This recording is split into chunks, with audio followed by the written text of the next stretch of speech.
Or dowdy housewives leading a glum existence in dreary cat food ads. Come on, have your whiskers.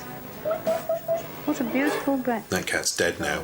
Yeah, well, he really is a whiskers cat. He's a dead Whiskers cat. And when they weren't doing that, they were effectively set dressing like the girl in this brilliant ad that deserves to be savoured in full.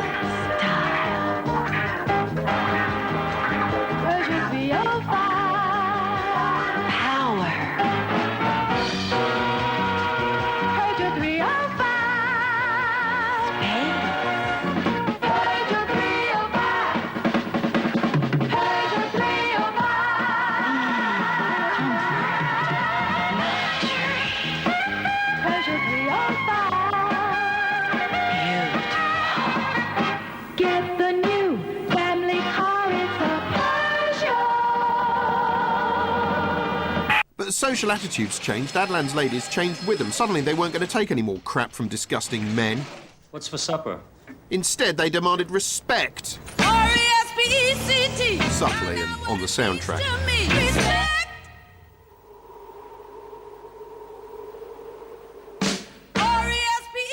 Oh, bless her, she's worked out what the pedals do. Before long, the worm had completely turned, and in sexy ads like this, women were allowed to treat men as sex objects and enjoy low-calorie drinks at the same time. And when they weren't lusting after men, they were treating them like dog shit. Guess who's cooking tonight? He's butchering a chicken breast as we speak. It's a blend of aromatic spices. Did you get that? Aromatic spices. Yeah. Well, I'll call you tomorrow if I'm still alive. Which, with any luck, you won't be. Advertising must not take advantage of children's inexperience or their natural credulity and sense of loyalty. Some ads used to openly encourage kids to badger their parents, like in this downright nightmarish Fruit Gums ad. Don't forget my Fruit Gums, Mum. I just love those Fruit Gums, Mum. Don't forget my tube of Fruit Gums, gums that last all day.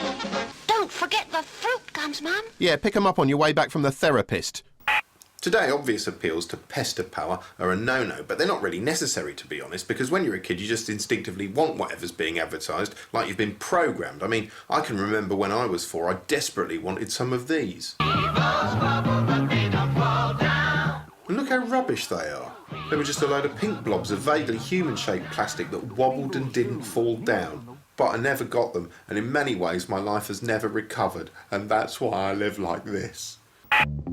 Advertisements must not encourage or condone excessive consumption of any food. We're far too health conscious these days to let that happen, although in days of yore, we didn't give a toss.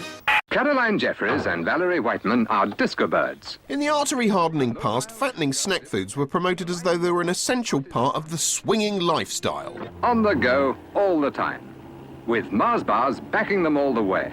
There's glucose, sugar, milk and thick, thick chocolate in a Mars. During the 80s, convenience food was the only thing the downtrodden proletarian workforce had left, and they clung to it like a religion, composing euphoric hymns in honour of processed meat products. Oh, biscuits, we are biscuits. You know, it might not look like much, but that's a van full of dreams.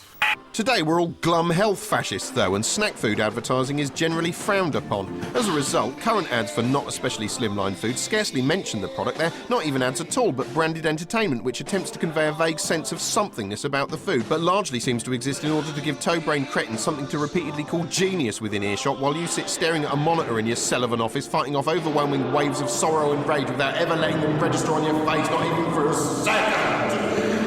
Advertisements must not link alcohol with sexual activity or success, or imply that alcohol can enhance attractiveness, suggest that alcohol has therapeutic qualities, nor offer it as a stimulant, sedative, mood changer or source of nourishment, or to boost confidence. There are about 1 billion rules covering the advertising of alcohol on TV. You're not allowed to show people drinking alone, you're not allowed to appeal to people under the age of 18, or even advertise in or near shows that appeal to people under 18, and you're not allowed to imply that alcohol will get you laid. Basically, you're not allowed to do anything. There's hardly any old booze ads that can be shown these days, such as this cheery Carling ad in which a bloke is seen glugging alone. How's it going, Fred? Oh, I got it right, love. Enough said.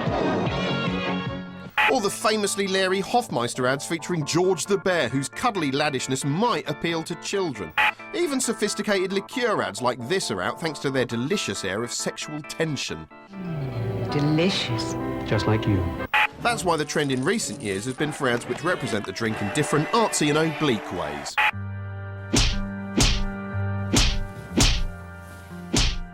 What sort of advert is the most tricky to shoot?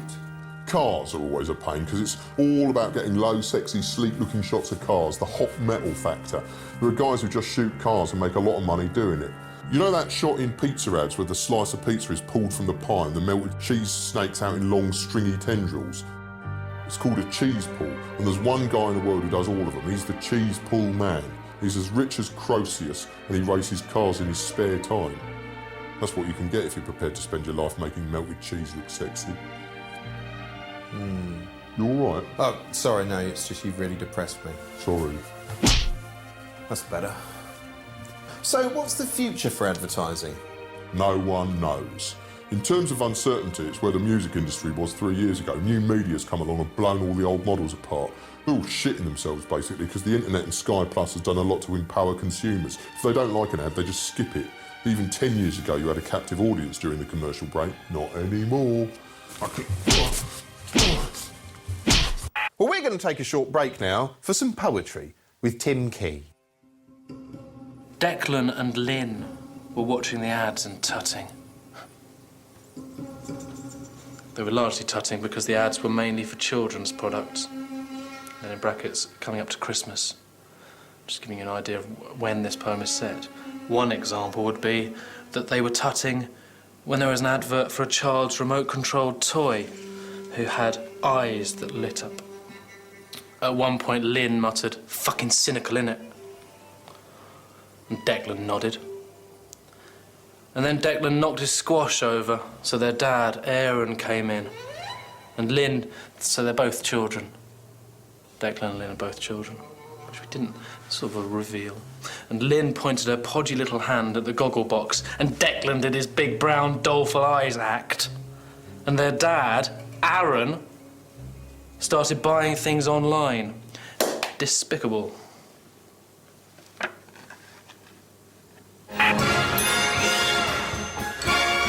Number 3, a brilliant showcase for an ordinary, everyday, blokey chap geezer. Well, they better not cancel football. Who's that?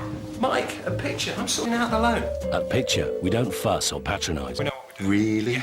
Yes, we have a mortgage. How much do we want to borrow? Yeah, 25,000. How much is that? Make it 75 grand. You'll never pay it back 25,000. anyway. How much is that a month? Oh, that's brilliant. That's much less than we're paying now. Yeah, and you only have to keep it up for another 180 months, you tit.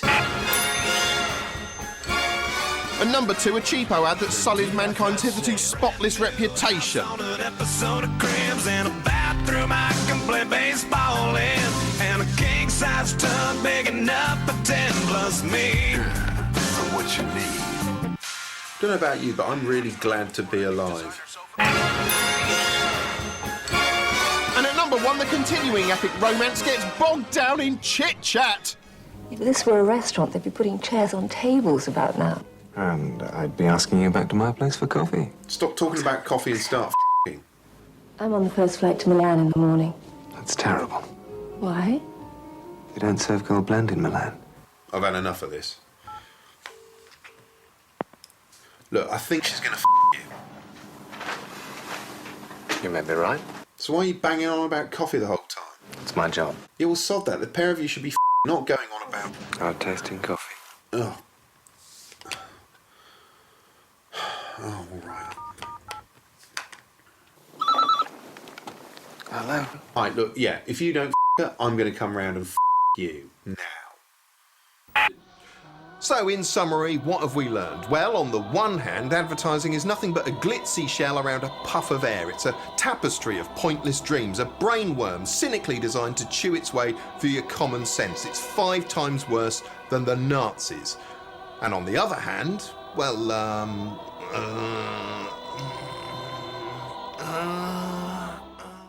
And in case you missed it, you can listen again to Charlie Brooker chatting to Nahal on the Radio 1 website. Next tonight, Tuesday Drama with Stan.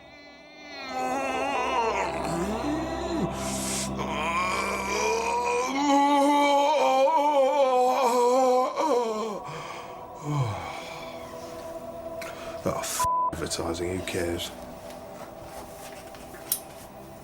Cheers.